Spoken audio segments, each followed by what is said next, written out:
સ્તવન કરું, સ્તવન કરું, સ્તવન કરું ઈસુ તારું. વચન સુણીને ગ્રહણ કરું સહુ, તેને પંથે ચાલું. સ્તવન કરું, સ્તવન કરું, સ્તવન કરું ઈસુ તારું.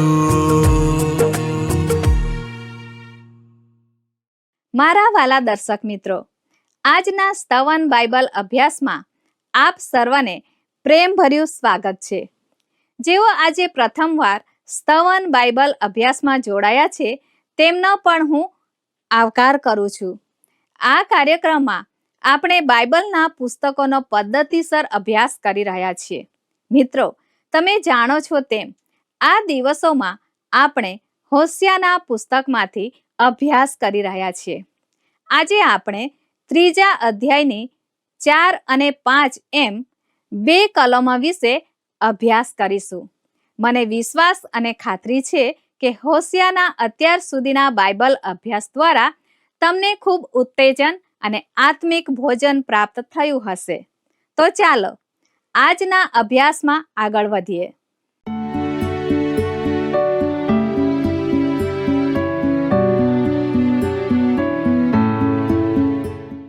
સલામ મિત્રો, આજના સ્તવન કાર્યક્રમમાં આપ સર્વને મળતા મને ખૂબ આનંદ થાય છે અને હું એવા દર્શક મિત્રોનો આભાર માનવા માંગુ છું જેઓ અમને નિયમિત રીતે ફોન કરે છે, અમને ઉત્તેજન આપે છે અને અમારા માટે પ્રાર્થના કરે છે.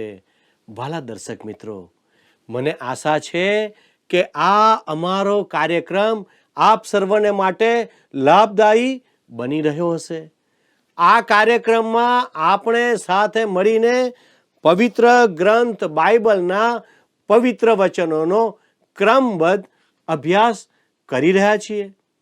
મિત્રો, આ દિવસોમાં આપણે જૂના કરારમાંથી હોશિયા પ્રબોધકના પુસ્તકમાંથી પવિત્ર ગ્રંથ બાઇબલનો અભ્યાસ કરીએ છીએ. આજે આપણે હોશિયા પ્રબોધકના 3 અધ્યાયનો અભ્યાસ પૂરો કરીશું. મિત્રો, મારી ખાતરી છે કે અમારું આ પ્રસારણ આપને ઈશ્વરના વચનો સમજવામાં મદદરૂપ બની રહ્યું હશે. ખરું ને? તો ચાલો દર્શક મિત્રો, આજના અભ્યાસની શરૂઆત કરતા આપણે હોશિયા પ્રબોધકનું પુસ્તક તેનો 3 અધ્યાય તેની 4 અને 5મી કલમ વાંચીએ. ત્યાં આ પ્રમાણે લખ્યું છે અને મારા બાઇબલમાં 783 નંબરનું પાન છે. તમે તમારા બાઇબલ ખોલી શકો છો. ત્યાં આ પ્રમાણે લખ્યું છે, કેમ કે ઇસ્રાયેલ પુત્રો લાંબી મુદત સુધી રાજા રહિત, અધિકારી રહિત, યજ્ઞ રહિત, ભજન સ્તંભ રહિત તથા એફોદ કે તરાફીમ રહિત રહેશે. પછીથી ઇસ્રાયેલ પુત્રો પાછા આવીને પોતાના દેવ યહોવાની તથા પોતાના રાજા દાઉદની શોધ કરશે અને પાછલા દિવસોમાં તેઓ યહોવાનું ભય રાખીને તેની પાસે આવશે ને તેની ઉદારતાનો આશ્રય લેશે. મારા પ્રિય દર્શક મિત્રો, અહીં લખ્યું છે, કેમ કે ઇસ્રાયેલ પુત્રો લાંબી મુદત સુધી રાજા રહિત રહેશે. મિત્રો, તમે નોંધ કરો કે તે ચોક્કસ કેટલા દિવસો તેની સંખ્યા આપતા નથી. આ અસાધારણ છે, કેમ કે ઇસ્રાયેલ પુત્રોને 3 વાર કહેવામાં આવ્યું હતું કે તેઓને વતન છોડીને જવું પડશે અને 3 વાર તેઓ વતનમાં પાછા ફરશે. મિત્રો, જ્યારે પણ તેમને વતન બહાર મોકલવામાં આવ્યા ત્યારે તેઓ કેટલા સમય માટે બહાર રહેશે તે સ્પષ્ટ કહેવામાં આવ્યું હતું.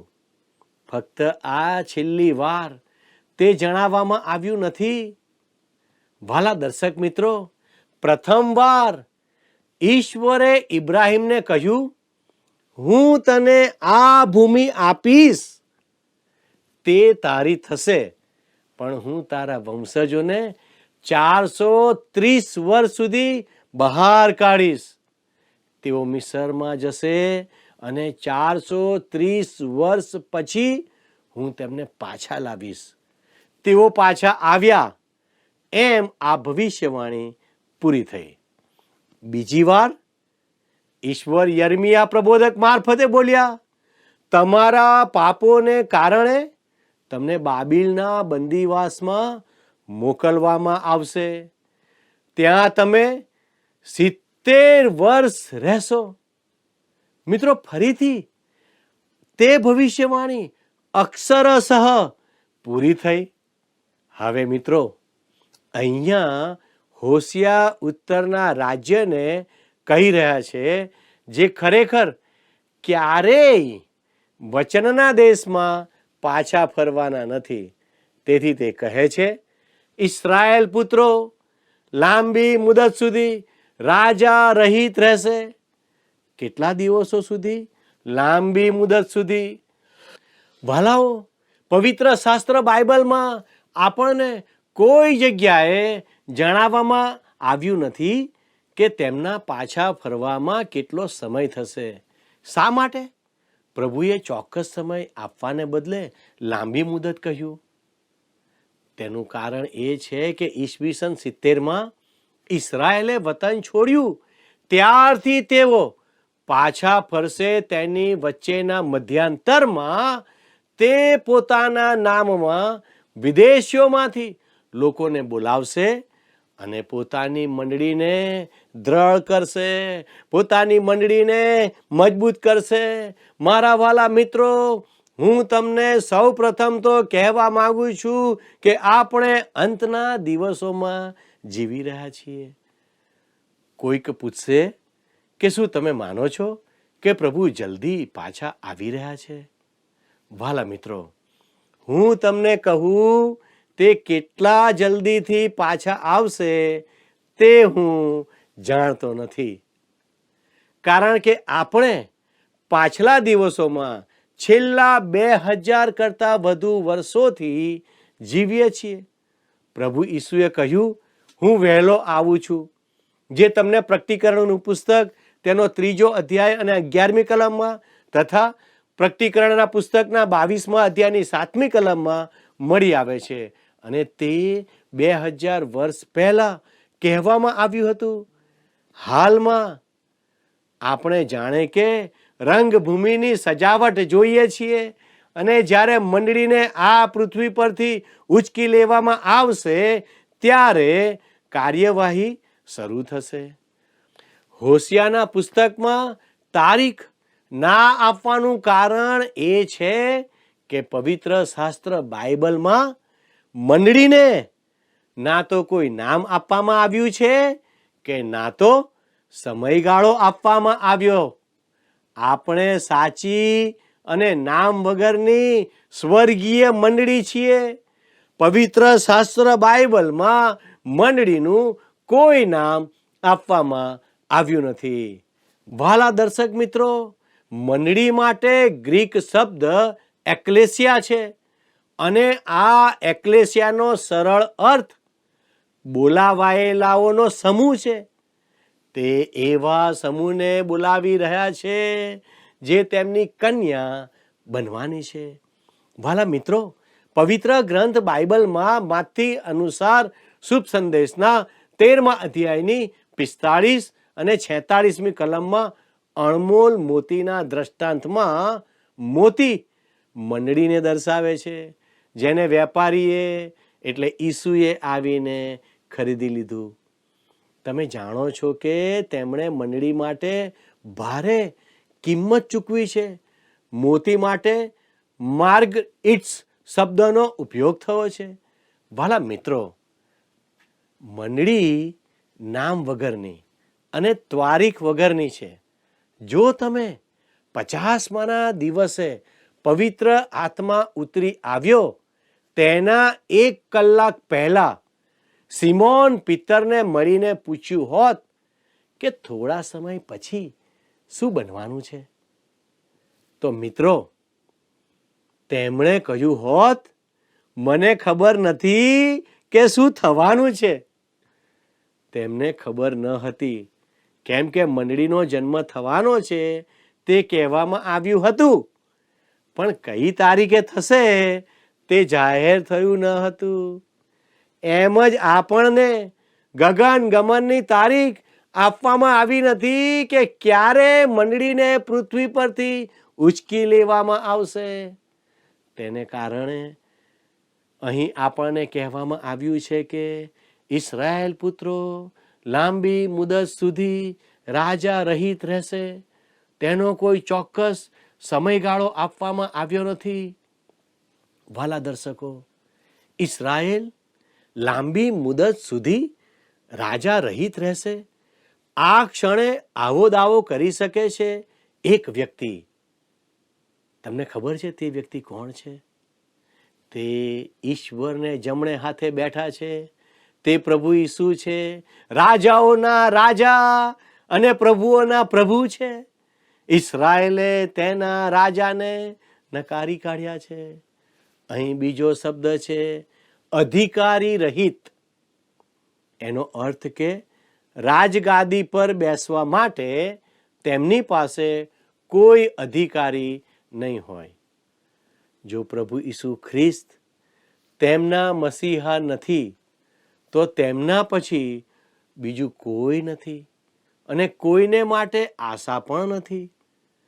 ભાલાઓ, પછી લખ્યું છે યજ્ઞ રહિત. મિત્રો, લુક અનુસાર શુભ સંદેશ તેના 21મા અધ્યાયની 24મી કલમ જણાવે છે કે વિદેશીઓના સમયો પૂરા નહીં થાય ત્યાં સુધી યરૂશાલેમ વિદેશીઓથી ખૂંદી નંખાશે. તેથી ઘણા લોકો દલીલ કરે છે કે આપણે વિદેશીઓના અંતની નજીક છીએ. શું ખરેખર યરૂશાલેમ તેમની પાસે છે? વાલા મિત્રો, તેઓના મોટા ભાગના પવિત્ર સ્થળો વિદેશીઓના હાથમાં છે. ઇસ્રાયેલ આ બધા પવિત્ર સ્થળો પર કબજો ધરાવતું નથી અને તેમને અડવાની તેમનામાં હિંમત પણ નથી. તેમની પાસે એકમાત્ર સ્થળ છે તે રુદનની દિવાલ છે. તેમની પાસે એકમાત્ર બલિદાન છે પ્રભુ ઈસુ ખ્રિસ્ત, જે મારી અને તમારી પાસે પણ છે. તે 2000 વર્ષ પહેલા શહેરની બહાર મરણ પામ્યા અને તેમને મરણમાંથી સજીવન કરવામાં આવ્યા અને આજે તે ઈશ્વરને જમણે હાથે બેઠેલા છે, બિરાજમાન છે. આગળનો શબ્દ છે ભજન સ્તંભ રહિત. ઈશ્વરે ઇસ્રાયેલને કોઈ પ્રતિમા આપી ન હતી. ઈશ્વરે નિર્ગમનનું પુસ્તક 20મા અધ્યાયની 4થી કલમમાં તેમને કહ્યું હતું, તું તારે સારું કોઈ કોરેલી પ્રતિમા ન કર. ઉપર આકાશમાંની કે નીચે ભૂમિમાંની કે ભૂમિની તળેના પાણીમાંની કોઈ પણ ચીજની પ્રતિમા ન કર. પણ ઈશ્વરે તેમને ઘણી વસ્તુઓ આપી હતી. ઉદાહરણ તરીકે એફોદ અને તરાફીમ. એફોદ પ્રમુખ યાજક દ્વારા પહેરાતું વસ્ત્ર હતું. તરાફીમ નાની વસ્તુઓ હતી જે તેમની સાથે શુભ કામના જેવી હતી, જેની તેઓ ભક્તિ કરવા લાગ્યા હતા. વાલા દર્શક મિત્રો, ઈશ્વર અહીં કહી રહ્યા છે કે તે પ્રતિમાને દૂર કરશે. તેમની પાસે કોઈ પ્રતિમાઓ નહીં હોય. આજે તમે એક બાબત કહી શકો છો કે ઇસ્રાયેલ લોકો પ્રતિમાની ભક્તિ કરતા નથી. જોકે તેઓ ઈશ્વર તરફ પાછા ફર્યા નથી, પણ સ્પષ્ટ રીતે પ્રતિમાની ભક્તિથી દૂર થયા છે. વાલા દર્શક મિત્રો, હવે આપણે હોશિયા પ્રબોધકનું પુસ્તક 3જો અધ્યાય અને 5મી કલમને વાંચીએ. પછીથી ઇસ્રાયેલ પુત્રો પાછા આવીને પોતાના દેવ યહોવાની તથા પોતાના રાજા દાઉદની શોધ કરશે અને પાછલા દિવસોમાં તેઓ યહોવાનું ભય રાખીને તેની પાસે આવશે ને તેની ઉદારતાનો આશ્રય લેશે. વાલાઓ, અહીં લખ્યું છે પછીથી ઇસરાયેલ પુત્રો પાછા આવીને, એટલે પાછલા સમયનો અર્થ 2000 વર્ષ પછી થતો નથી, પણ પ્રભુ ઈસુ ખ્રિસ્ત ઈશ્વરના નિર્ધારિત સમયે પાછા ફરશે તે બાબત ચોક્કસ છે. જ્યારે પ્રભુ ઈસુ પાછા આવશે ત્યારે તેઓ આ રીતે પાછા ફરશે. તેઓ પોતાના દેવ યહોવાની તથા પોતાના રાજા દાઉદની શોધ કરશે અને પાછલા દિવસોમાં તેઓ યહોવાનું ભય રાખીને તેની પાસે આવશે ને તેની ઉદારતાનો આશ્રય લેશે. વાલા દર્શક મિત્રો, હું તમને કંઈક એવું કહેવા માંગુ છું જેનાથી તમને આશ્ચર્ય થશે. ઇસરાયેલ લોકો પોતાના વતનમાં પાછા આવ્યા છે અને ત્યાં જે બનવાનું છે તે નોંધનીય છે, પણ તે આ ભવિષ્યવાણીની પરિપૂર્ણતા નથી. ભવિષ્યવાણી એવું જણાવે છે કે જ્યારે તેઓ પાછા આવશે ત્યારે તેઓ ઈશ્વર તરફ પાછા ફરશે. અને વતનમાં પાછા ફરવાથી ઈશ્વર તરફ પાછા ફરાતું નથી. ભવિષ્યવાણીના કેટલાક અભ્યાસીઓ એવું માને છે કે આ ભવિષ્યવાણી પરિપૂર્ણ થાય તે પહેલા ઇસરાયેલને ફરીથી વતનમાંથી બહાર કાઢી મૂકવામાં આવશે. તે પછી જ્યારે તેઓ પાછા ફરશે ત્યારે તેઓ ઈશ્વર તરફ પણ પાછા ફરશે. વાલા દર્શક મિત્રો, ઇસરાયેલ ઈશ્વર તરફ પાછું ફર્યું નથી. તેની અનેક સાબિતીઓ છે. જ્યારે થોડા વર્ષો પહેલા તેમણે 20 વર્ષની ઉજવણી કરી હતી ત્યારે તેમણે એક સૂત્ર બનાવ્યું હતું, વિજ્ઞાન આ ભૂમિમાં શાંતિ લાવશે. પણ વાલા દર્શક મિત્રો, પવિત્ર શાસ્ત્ર બાઇબલ એવું જણાવે છે કે મસીહ શાંતિ લાવશે. તેઓ મસીહ તરફ નહીં પણ વિજ્ઞાન તરફ ફરી રહ્યા છે. તેઓ સુખાકારી શોધી રહ્યા છે અને અર્થવ્યવસ્થા પર આધાર રાખી રહ્યા છે. વાલા મિત્રો, વાસ્તવિક રીતે જોઈએ અત્યારે યહૂદી વિશ્વાસીઓ કરતા અન્ય પ્રદેશમાં વિશ્વાસી લોકો વધુ છે. ઇસરાયેલમાં શુભ સંદેશના પ્રચારનું કાર્ય ખરેખર અઘરું કાર્ય છે. બહુ જૂજ સેવકો ત્યાં કાર્ય કરી રહ્યા છે. ઇસરાયેલ ઈશ્વર તરફ હજુ પાછું ફર્યું નથી. વાલા દર્શક મિત્રો, અત્યારના સમયમાં તે લોકોનું વતનમાં પરત આવવું તે ઈશ્વરના વચનની પરિપૂર્ણતા નથી. તે તમે અવારનવાર સાંભળો છો તેના કરતા વિપરીત છે.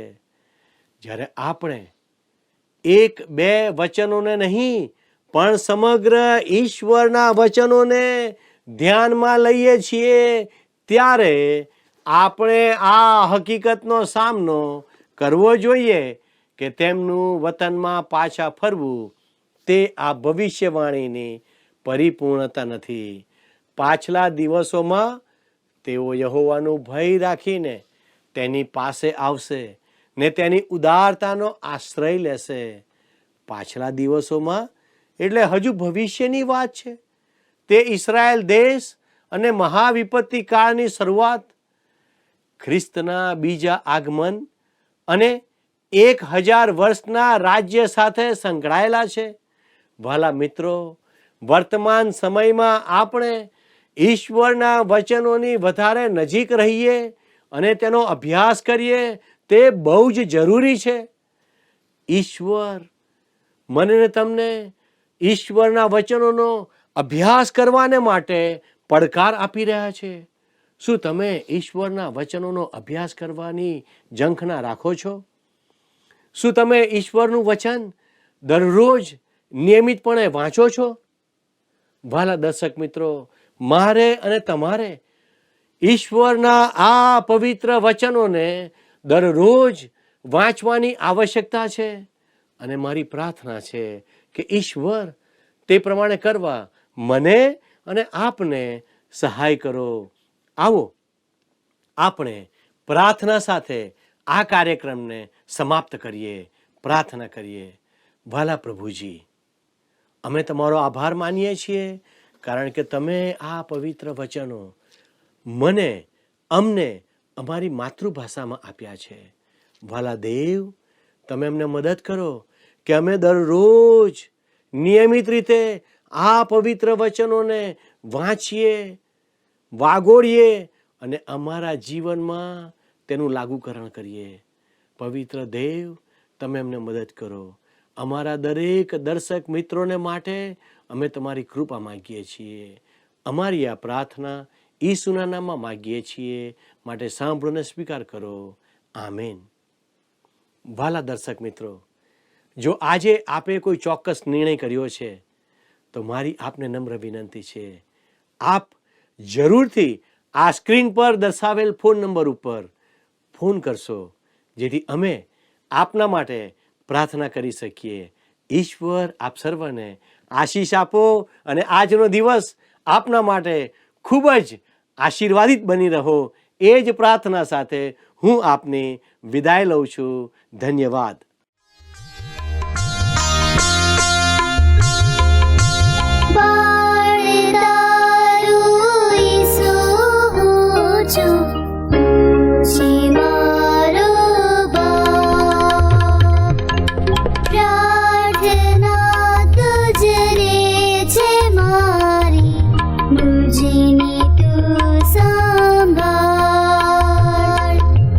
બાળ તારું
પ્રિય મિત્રો, આજના પાઠમાં આપણે જોયું કે ઈશ્વર ઇઝરાયેલ પ્રજાને કહે છે કે તેઓ ઈશ્વર તરફ પાછા ફરશે.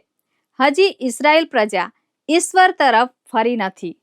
તેઓ તેમના દેશમાં કદાચ પાછા ફર્યા હોય એવું મારું માનવું છે, પણ ઈશ્વર ઇઝરાયેલ પ્રજાને તેમની તરફ પાછા ફરવા કહી રહ્યા છે. મિત્રો, એ જ પ્રમાણે ઈશ્વર આજના વચન મારફતે મને અને તમને તેમની તરફ પાછા ફરવા જણાવે છે.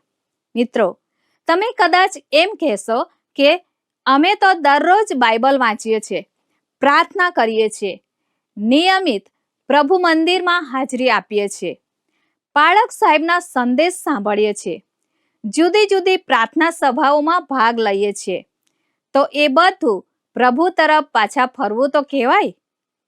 મિત્રો, ના, એમ નથી. ઈશ્વર તરફ પાછા ફરવું એટલે પાપનો પસ્તાવો કરીને સાચા હૃદયથી ઈશ્વરની ભક્તિ કરવી અને ઈશ્વરને ખૂબ નજીકથી ઓળખવા એ છે. શું તમે ઈશ્વર તરફ સાચી રીતે ફર્યા છો? તમારા હૃદય અને મનને આજે જ તપાસો અને ઈશ્વરને તમારું સમર્પણ કરો. મિત્રો, આજનો પ્રશ્ન છે, પ્રમુખ યાજક દ્વારા પહેરાતા વસ્ત્રોનું નામ શું હતું? એ તરાફીમ, બી જબ્બો, સી એફોદ, ડી મુગટ. મિત્રો, ગત પ્રશ્નનો જવાબ છે ડી 2. વાલા મિત્રો, અમારું આજનું પ્રસારણ આપને કેવું લાગ્યું તે અમને ચોક્કસ જણાવશો. તે સાથે આપના સલાહ સૂચનો પણ આવકાર્ય છે. આપની પ્રાર્થના વિનંતીઓ પણ અમને જણાવી શકો છો. સંપર્ક માટે અમારો ફોન નંબર છે 94 29 37 56 10 9429375610. આ નંબર પર અમને મિસ કોલ કે વોટ્સએપ પણ કરી શકો છો. અમારા આજના પ્રશ્નોનો જવાબ પણ આ નંબર પર ઝડપથી મોકલી આપશો. આભાર. શું તમને આ કાર્યક્રમ ગમ્યો? અત્યારે જ અમને મિસ કોલ કરો.